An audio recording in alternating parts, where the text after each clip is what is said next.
नाज़रीन अस्सलाम वालेकुम। खबरनामे में आपका खैर मकदम है। सबसे पहले नजर डालते हैं सुर्खियों पर। हुजूरनगर ज़िमनी इंतखाब के लिए 119 पर्चे नामजदगियां मौसूल। कांग्रेस और टीआरएस के दरमियान सख्त मुकाबले की तवक्के।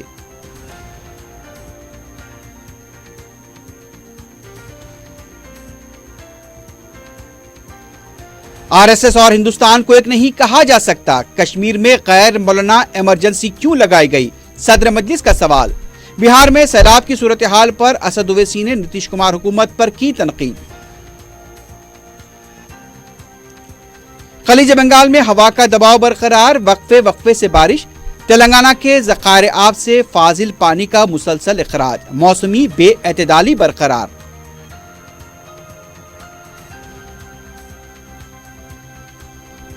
और जू में इंतजामिया की लापरवाही, चैंपियंजी का मुलाजिम पर हमला, तातील होने की वजह से बड़ा हादसा टल गया।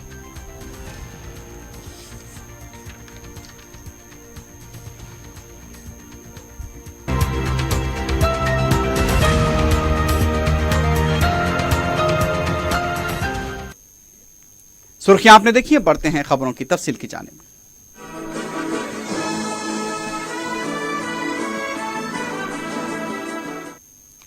हुजूरनगर असेंबली हल्के के ज़िमनी इंतखाब के लिए पर्चे नामजदी के अदखाल का अमल पीर को खत्म हो गया। मुकामी इलेक्शन अहदेदार ने बताया कि जुमला 119 पर्चे नामजदगी मौसूल हुई हैं। मंगल को पर्चों की जांच की जाएगी। दस्तबरदारी की आखिरी तारीख 3 अक्टूबर है। 21 अक्टूबर को रायदही होगी और 24 को नतीजे का ऐलान किया जाएगा। टीआरएस के साइदी रेड्डी और कांग्रेस की पद्मावती रेड्डी के दरमियान सख्त मुकाबला होने का इम्कान है। आखिरी दिन टीआरएस के उम्मीदवार साइदी रेड्डी ने भी अपना पर्चे नामजदगी दाखिल किया। बीजेपी ने के रामाराव को अपना उम्मीदवार बनाया है, जबकि तेलुगुदेशम ने साई किरनामाई को टिकट दिया है। टीआरएस की तरफ से बाया बाजू की जमातों की ताईद के हुसूल के लिए कोशिशें जारी हैं। वाज़ेह है कि सदर प्रदेश कांग्रेस उत्तम कुमार रेड्डी के नलगुंडा असेंबली हल्के से लोकसभा इंतखाब जीतने की वजह से हुजूरनगर की नशिस्त मखलूआ हुई है। तेलंगाना बीजेपी के तर्जुमान कृष्णा सागर राव ने कहा कि हुजूरनगर के ज़िमनी इंतखाब को बीजेपी एक मौके की तरह देख रही है। मीडिया से बात करते हुए उन्होंने कहा कि टीआरएस और कांग्रेस ने हुजूरनगर के अवाम के लिए क्या किया, ये हल्के के अवाम को सोचना चाहिए। तेलंगाना असेंबली में बीजेपी के एक कारकुन को मौका देने की उन्होंने हुजूरनगर के अवाम से अपील की। कृष्णा सागर राव का कहना था कि रुकन असेंबली मुंतखब होने के बाद उत्तम कुमार रेड्डी ने अपनी नशिस्त छोड़कर लोकसभा के इंतखाबात में हिस्सा लिया और अवाम को धोखा दिया। उनका कहना था कि बीजेपी के उम्मीदवार के रामाराव अवाम की खिदमत के लिए अपनी मुलाजमत छोड़कर आए हैं। उन्होंने ये भी कहा कि कांग्रेस पार्टी पाकिस्तान के बारे में नर्म रवैया रखती है। कृष्णा सागर राव ने यह भी सवाल किया कि इमरान खान के मौक़िफ़ पर सोनिया गांधी ने अब तक अपनी जबान क्यों नहीं खोली है। तेलंगाना काबीना का मंगल को इजलास तलब किया गया है। बताया गया कि वजीर आला के चंद्रशेखर राव की क़ियादत में मंगल के दिन 4 बजे शाम ये इजलास होगा, जिसमें नए रेवेन्यू एक्ट पर तबादले ख्याल करने और दूसरों की इत्तला मिली है। नए सेक्रेटेरिएट की तामीर, हुजूरनगर के ज़िमनी इंतखाब पर भी तबादले का इम्कान है और इसके साथ साथ आरटीसी मुलाजमीन की मुजव्वज़ा हड़ताल को लेकर भी काबीना में गौर हो सकता है। केसीआर हुकूमत अवाम से किए गए वादों को पूरा करने और नौजवानों की तवक्कुआत पूरा करने में नाकाम हो चुकी है। मीडिया से बात करते हुए कांग्रेस पार्टी के सीनियर लीडर शशिधर रेड्डी ने यह बात कही। उन्होंने कहा कि हुकूमत के हर प्रोग्राम में बदउनवानियां हो रही हैं। मिशन भगीरथा, मिशन काकतिया, कालेश्वरम, भीड़ों की तकसीम और मछलियों की तकसीम जैसे प्रोग्रामों में बड़े पैमाने पर बदउनवानियां हुई हैं। फाजिल बजट वाली रियासत को मखरूज बना दिया गया। इंतखाबात में अक्सरियत मिलने के नशे में मनमानी हुकूमत चलाई जा रही है। अवामी रकूमात का बेजा इस्तेमाल किया जा रहा है। किसानों के हाथों में हथकड़ियां लगाने वाली हुकूमत किसानों के कर्ज माफी के वादे को भी फरामोश कर चुकी है।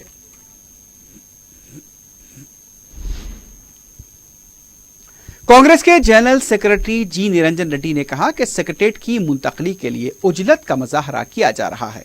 मीडिया से बात करते हुए निरंजन रेड्डी ने बताया कि इलेक्शन ऑफिसर की तरफ से हुजूरनगर के ज़िमनी इंतखाब तक मौजूदा सेक्रेटेरिएट में ही दफ्तर की बरकरारी की दरखास्त हुकूमत की तरफ से मुस्तरद करना बात से अफसोस है। निरंजन रेड्डी ने कहा कि रियासत में मुतलकुल अनान हुकूमत चलाई जा रही है। उनका कहना था कि नए सेक्रेटेरिएट में सहूलतें भी दस्तयाब नहीं हैं। मुलाजमीन खुद हुकूमत के फैसले से परेशान हैं। निरंजन रेड्डी ने हुजूरनगर के अवाम से टीआरएस को मुस्तरद करने की अपील की।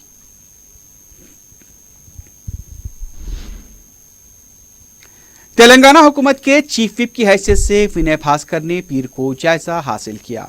असेंबली के हाथे में वाक़े अपने चैम्बर में खुसूसी पूजा का एहतमाम किया गया, जिसके बाद विनय भास्कर ने अपने ओहदे का जायजा लिया। इस मौके पर रियासती वज़रा और टीआरएस के अरकान मुकर्रना भी मौजूद थे। मीडिया से बात करते हुए विनय भास्कर ने कहा कि तेलंगाना की असेंबली मुल्क भर में एक मिसाली असेंबली है और असेंबली की वक़ार में इजाफे के लिए काम किया जाएगा। उन्होंने वज़ीर आला केसीआर से भी इजहार तशक्कुर किया।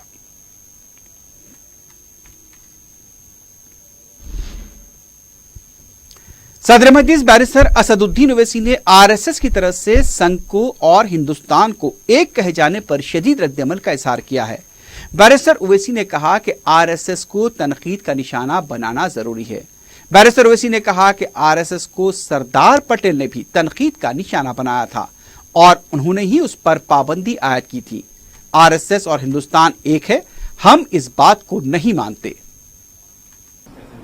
नहीं, आरएसएस को क्रिटिसाइज करना जरूरी है। आरएसएस को क्रिटिसाइज सरदार पटेल ने किया था। आरएसएस पर बैन लगाई थी सरदार पटेल ने। आरएसएस पर बैन हटाया गया था, ये कहकर बैन हटाया गया था कि आप हिंदुस्तान के कॉन्स्टिट्यूशन को, तिरंगे को मानेंगे और पॉलिटिक्स में हिस्सा नहीं लेंगे। ये सरदार वल्लभ भाई पटेल ने किया था और उन्होंने, उनके रिकॉर्डेड डॉक्यूमेंटेशन है कि गांधी के कत्ल के बाद, असैसिनेशन के बाद, ये सरदार पटेल ने कहा था। और ये कहना कि आरएसएस और इंडिया एक है, मैं इस बात को नहीं मानता, इसलिए कि हिंदुस्तान में, भारत में कॉन्स्टिट्यूशन है और वो कॉन्स्टिट्यूशन किसी एक मजहब को नहीं मानता, वो कॉन्स्टिट्यूशन तमाम मजहब को मानता है। वो कॉन्स्टिट्यूशन जो मजहब को नहीं मानते उनको भी मानता है। वो कॉन्स्टिट्यूशन ये नहीं कहता कि एक मजहब किसी और मजहब से बड़ा है। कॉन्स्टिट्यूशन कहता है सब मजहब बराबर है। अब आप आरएसएस की आइडियोलॉजी या उनके जितने भी आइडियोलॉग्स हैं उनके आप बुक्स जो लिखे हुए किताबों को पढ़ लीजिए। वो कहते हैं कि एक मजहब ये देश का मजहब है। वो कहते हैं कि इस मजहब को दूसरे मजहब पर सुप्रीमेसी हासिल है। ये तो कॉन्स्टिट्यूशन तो ये नहीं कहता ना। और आरएसएस के लोग जो ओथ लेते हैं, वो ओथ बता दीजिए क्या है, चलिए दुनिया के सामने आप जो ओथ लेते हैं उसमें क्या ओथ लेते हैं बताइए आप। वो और वो उनका ओथ आरएसएस का और कॉन्स्टिट्यूशन का, क्या ये दोनों एक ही हैं? नहीं है, अलग है। मैं इस बात को नहीं मानता, मेरी राय इससे मुख्तलिफ है। बैरिस्टर ओवैसी ने कश्मीर के हालात और मुकामी कायदीन की नजरबंदी पर भी सवाल उठाए। उन्होंने कहा कि वज़ीर दाखिला अमित शाह ने भी फारूक अब्दुल्ला के बारे में पार्लियामेंट में झूठ बोला था। बैरिस्टर ओवैसी ने सवाल किया कि अगर वज़ीर दाखिला सच बोल रहे हैं तो कश्मीर में गैर मौलाना इमरजेंसी क्यों है, मोबाइल खिदमात पर क्यों पाबंदियां आयद की गई हैं। सारा मुल्क जानता है कि आज कश्मीर में क्या हो रहा है। और फिर सुप्रीम कोर्ट ने उनसे कहा कि आप पॉलिटिक्स बात नहीं करेंगे। खुद महबूबा मुफ्ती की जो बेटी है उसको सुप्रीम कोर्ट से परमिशन लेना पड़ा। सीपीएम के सीताराम येचुरी को, अपने ही एक पार्टी के एमएलए को, बीमार जो थे उनको लाने के लिए सुप्रीम कोर्ट से परमिशन लेना पड़ा। तो जो कुछ भी वो कह रहे हैं वो सच नहीं बयान कर रहे हैं। और पार्लियामेंट में उन्होंने खुद गलत कहा जब कहा था कि फारूक अब्दुल्ला फ्री हैं, हम क्या उनकी कनपट्टी पे बंदूक लगा कर लाएं। बाद में फारूक अब्दुल्ला को पीएसए में बुक कर दिया गया। और अगर वो सच कह रहे हैं तो फिर कश्मीर में अनडिक्लेयर्ड इमरजेंसी क्यों है? क्यों वहाँ के सेब बेचने वाले सेब बेचना नहीं चाहते? क्यों वहाँ के स्कूल नहीं खुल रहे हैं? क्यों वहाँ पर आप अगर दिमाग में हमारी पाबंदी है, वो कैसा कह रहे हैं, अगर वो सच बोल रहे हैं तो फिर सेलफोन को क्यों नहीं ओपन करते आप? कौन रोक रहा है आपको? तो अगर वो ये समझ रहे हैं कि इस तरह से गलत बोलकर लोग उसको सच समझेंगे, तो लोग सच नहीं समझेंगे। जो हकीकत क्या है वो देश जानता है, कश्मीर में आज क्या हो रहा है। बैरिस्टर ओवैसी ने बिहार में शदीद बारिश और मुकामी हुकूमत के इक़दामात पर भी सवाल उठाए। सदर मजलिस ने कहा कि अगर नीतीश कुमार की हुकूमत काम करती तो इतना पानी आज जमा नहीं होता। बिहार के अवाम ने नीतीश कुमार को 15 साल का वक्त दिया, लेकिन उन्होंने कुछ नहीं किया। अगर ऐसा कोई दूसरी रियासत में होता तो बीजेपी एहतजाज पर उतर आती। क्या काम किया है? काम ही तो नहीं हुआ है ना। अगर काम करते तो इतना पानी तो जमा नहीं होता। अगर काम करते, और उनमें जैसा नीतीश कुमार तो अपने आप को कहते हैं कि भाई मैं बड़ा विजनरी हूं, आपको 15 साल का टाइम बिहार की जनता ने दिया। आप तो कुछ कर सकते थे ना, प्लानिंग कर सकते थे। आप इस वक्त के लिए तैयारी करते थे, आप ड्रेन्स बनाते थे, आप स्टॉर्म वाटर ड्रेन का मौसर इंतजाम कर सकते थे, मगर आपने कुछ नहीं किया। आज नीतीश कुमार हो या फिर रविशंकर प्रसाद हो, ये तमाम मंत्री लोग आज कह रहे हैं नहीं, अभी तो हो गया, देखेंगे बाद में। अगर यही चीज किसी रीजनल पार्टी जहां पर बीजेपी अपोजिशन में होती, वहां पर होता तो बीजेपी क्या करती? धरने देती, पूरा आसमान सर पे उठा लेती। मगर बिहार की जनता का यह सवाल वाजबी सवाल है कि 15 साल से बीजेपी और नीतीश कुमार साथ रहे, 1-1.5 साल छोड़कर। आपने ये आपकी गलत, ठीक है बारिश ज्यादा हुई हम जानते हैं, मगर जब आज के दौर में हमको मालूम कि एक जगह पर एक स्टेट में बारिश ज्यादा होगी, तो आपने एहतियाती तदाबीर क्यों इस्तेमाल नहीं की? आपने उस वहां कर अर्बन इंफ्रास्ट्रक्चर को इंप्रूव करने के लिए क्या आपने काम किया बताइए? कौन सा 15 साल में आपने अर्बन इंफ्रास्ट्रक्चर को अच्छा करने के लिए, ड्रेन्स को बनाने के लिए, नालास को वाइडन करने के लिए आपने कौन सा काम किया? आज पूरा पटना एक स्टेट का कैपिटल है, डूबा हुआ है। अस्पताल का आईसीयू यूनिट में पानी आ चुका है, शोरूम बर्बाद है। अब इस पर बीजेपी क्यों खामोश बैठी है? हम तो रिक्वेस्ट करेंगे कि immediately home minister Amit Shah वहां पर जाएं, पटना का वो मायना करें और अपनी मिनिस्ट्री से उनको जितना भी राहत का पैसा चाहिए पटना के लिए, बिहार के लिए, ईस्टर्न यूपी के लिए, फौरन जारी करें। हम तो ये समझ रहे थे कि शायद होम मिनिस्टर चले जाएंगे फौरन वहां पर और जाकर उसका मायना करेंगे, हेलीकॉप्टर से, प्लेन से, बिहार सरकार के मुख्यमंत्री से बात करेंगे कि बताइए हम क्या आपकी इमदाद कर सकते हैं। तो उम्मीद करेंगे कि होम मिनिस्टर फौरन वहां पर जाकर ऐसे बुरे वक्त में बिहार के लोगों की मदद करेंगे। प्रेस कॉन्फ्रेंस के दौरान मीडिया के नुमाइंदे ने जब पाकिस्तान के कायदीन और वहां के मौक़िफ़ के बारे में सवाल किया तो बैरिस्टर ओवैसी ने कहा कि वो हिंदुस्तान की बात कर सकते हैं, पाकिस्तान की बात नहीं कर सकते। बैरिस्टर ओवैसी ने कहा कि हमने इस मुल्क को मुस्तरद किया था और हमारे बुजुर्गों ने हिंदुस्तान को अपना वतन मानकर यहां पर रहने का फैसला किया था। मैं क्यों बोलूं पाकिस्तान तरफ से? नहीं, मैं कैसे बोलूंगा पाकिस्तान? आप मुझसे सवाल ही गलत पूछ रहे हैं। आप मुझसे भारत की बात करिए, इस देश की बात करिए, मैं बोलूंगा। मैं तो कोई किसी पड़ोसी मुल्क का तो स्पोक्स पर्सन नहीं हूं, ना कभी रहूंगा। हमने तो उस पड़ोसी मुल्क को रिजेक्ट किया और हम यहां पर अब इस देश को, इस मुल्क को अपना मुल्क माना और यहां पर हमारे बुजुर्गों ने फैसला लिया, हम यहां पर हैं। आप मुल्क की बात करिए, मैं मुल्क की बात करूंगा। हाईकोर्ट के स्टाफ और मौक्किलीन के लिए शटल सर्विस का आगाज किया गया है। Chief justice Telangana high court Raghuvinder Singh Chauhan ने Mahatma Gandhi bus station, metro station इमलीबंद से हाई कोर्ट तक स्टाफ व मौक्किलीन की सहूलत के लिए शटल सर्विस का आगाज किया। ये मेट्रो स्टेशन शहर को मुख्तलिफ मकामात से जोड़ता है। चीफ जस्टिस ने हैदराबाद मेट्रो रेल के MD NVS रेड्डी से कहा कि वो शहर में वाक़ जिले अदालतों को शटल सर्विस के जरिए करीबी मेट्रो स्टेशन से जोड़ें। इब्तदाई हफ्ते में ये शटल सर्विस मुफ्त रहेगी, उसके बाद फीकस 15 रुपए किराया वसूल किया जाएगा।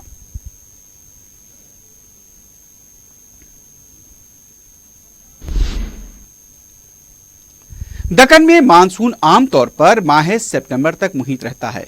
माह अक्टूबर से मौसम सरमा का आगाज होता है। लंबी रातें व मुख्तसर दिन की शुरुआत होती है। तहम ऐसा महसूस होता है कि मानसून माह अक्टूबर में भी दक्कन का ताक़ुब करेगा। गैर-यकीनी मौसमी हालात व बारिश के सबब दक्कन की 3 रियासतों तेलंगाना, आंध्र प्रदेश व कर्नाटक को कई मसाइल दरपेश हैं।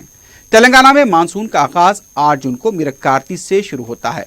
जून, जुलाई और अगस्त तक बारिश औसत से कम रही। अलबत्ता सितंबर की बारिश ने उन गुज़िश्ता 3 महीनों की न सिर्फ कमी को पूरा किया, बल्कि मजमूई तौर पर बारिश औसत से 5% ज्यादा रिकॉर्ड की गई।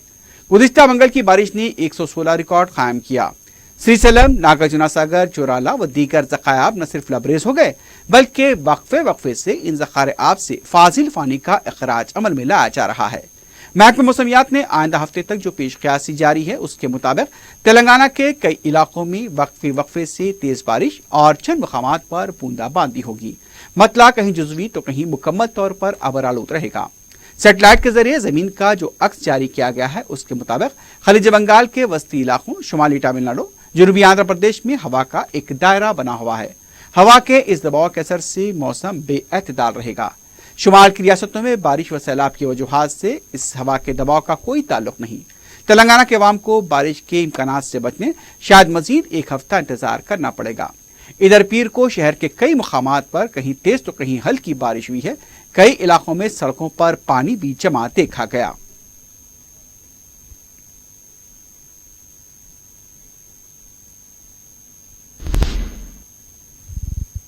दूसरी तरफ एर्रागड्डा डिवीजन के कल्याण नगर और मोती नगर इलाकों में शदीद बारिश की वजह से कई दरख्त उखड़ गए। दरख्तों के पास पार्क की हुई गाड़ियों को भी नुकसान पहुंचा। सड़क पर दरख्तों के गिरने से ट्रैफिक की आमोदरफ्ती मुतासिर हुई।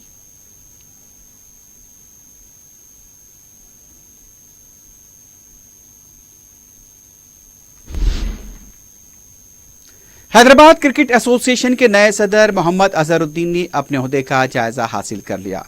इस मौके पर मीडिया से बात करते हुए अजहरुद्दीन ने कहा कि वो एससीए में जवाबदेही को यकीनी बनाएंगे। हैदराबाद में क्रिकेट के विकार को बुलंद करने पर भी खुसूसी तवज्जो दी जाएगी। उन्होंने कहा कि क्रिकेट के फरोग और तरक्की के लिए स्टेडियम्स की हालत को बेहतर बनाया जाएगा।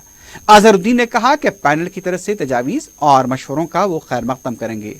नए सदर ने एससीए के स्टाफ से ताउन की भी अपील की। इस मौके पर नायब सदर John Manoj, secretary Vijay Anand, joint secretary Naresh Sharma और खाजिन सुरेंद्र कुमार ने भी अपने ओहदे का जायजा हासिल किया।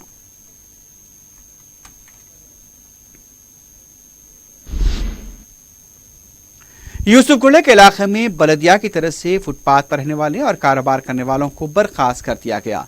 जीएचएमसी की टीम ने झोपड़ियों और दीगर कब्जों को बर्खास्त करने के अलावा फुटपाथ के पास पार्क किए गए गाड़ियों, वैन्स को भी क्रेन से शदीद नुकसान पहुंचाया।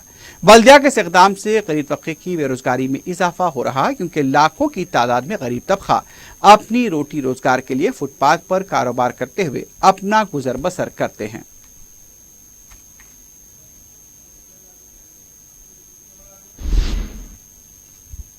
जू इंतजामिया की लापरवाही की वजह से चैंपांजी ने एक मुलाजिम पर हमला करते हुए जख्मी कर दिया। बताया गया कि पीर को जू को तातील थी और चैंपांजी सूजी अपने इंक्लोजर से बाहर निकल गई और उसने यादैया नामी मुलाजिम पर हमला कर दिया। इस हमले में यादैया जख्मी हो गया और उसे दवाखाना मुंतकिल किया गया। बेकाबू चैंपांजी को काबू में करने के लिए फायर करते हुए उसे बेहोश किया गया। चैंपांजी को भी दवाखाना मुंतकिल किया गया। मीडिया के नुमाइंदे जब इस वाक़े के कवरेज के लिए पहुंचे तो कोई भी बात करने के लिए तैयार नहीं था। क्यूरेटर ने भी मीडिया के नुमाइंदों के टेलीफोन कॉल्स को नहीं उठाया। पीर को चूंकि छुट्टी का दिन था, इसलिए कोई बड़ा वाक़या पेश नहीं आया। अगर आम दिनों में चैंपांजी इनक्लोजर से बाहर निकल आती तो कई लोग उसके हमले का शिकार हो सकते थे। जू इंतजामिया को इस सिलसिले में संजीदगी इख्तियार करने की जरूरत है।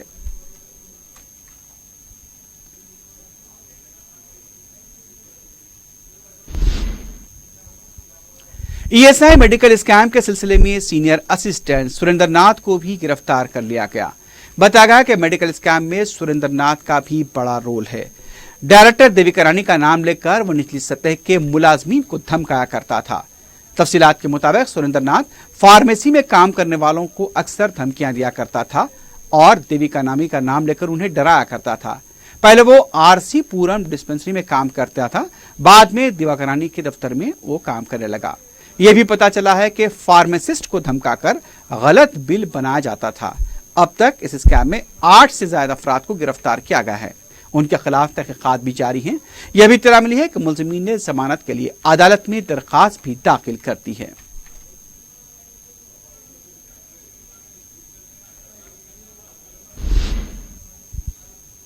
टास्क फोर्स जोन ने सरके की वारदातों में मुलविस 2 सारिकों को गिरफ्तार कर लिया है। कमिश्नर पुलिस अंजनी कुमार ने मीडिया से बात करते हुए बताया कि तिरमलगरी का साकिन योगेंद्र और गुंटूर का साकिन श्रीनिवास सरके की कई वारदातों में मुलविस थे। योगेंद्र पहले भी सरके की 18 वारदातों में मुलविस रह चुका है। अगस्त 2019 में वो जेल से रिहा था और बाद में वो सिकंदराबाद रेलवे स्टेशन और गांधी हॉस्पिटल के करीबी इलाकों में सरके की वारदातों में मुलविस रहा। श्रीनिवास चारी भी तिलाई चेन छीनने की 13 वारदातों में मुलविस रह चुका है। पुलिस ने दोनों के कब्जे से 30 तोले के तिलाई जेवरात और 1.5 किलो चांदी के जेवरात को जब्त किया है।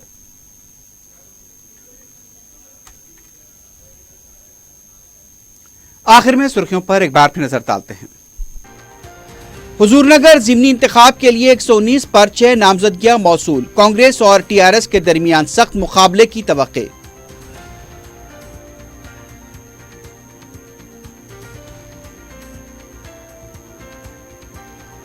आरएसएस और हिंदुस्तान को एक नहीं कहा जा सकता। कश्मीर में गैर मौलाना इमरजेंसी क्यों लगाई गई, सदर मजलिस का सवाल। बिहार में सैलाब की सूरत हाल पर असद ओवैसी ने नीतीश कुमार हुकूमत पर की तनकीद। खलीज बंगाल में हवा का दबाव बरकरार, वक्फे वक्फे से बारिश। तेलंगाना के ज़खायर आब से फाजिल पानी का मुसलसल इखराज, मौसमी बेएतदाली बरकरार।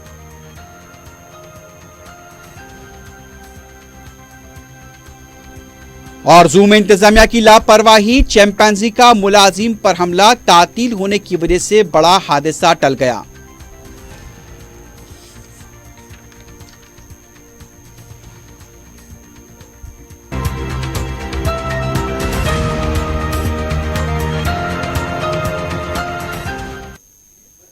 इसी के साथ ही खबरनामा अख्ताम को पहुंचता है। अल्लाह हाफिज।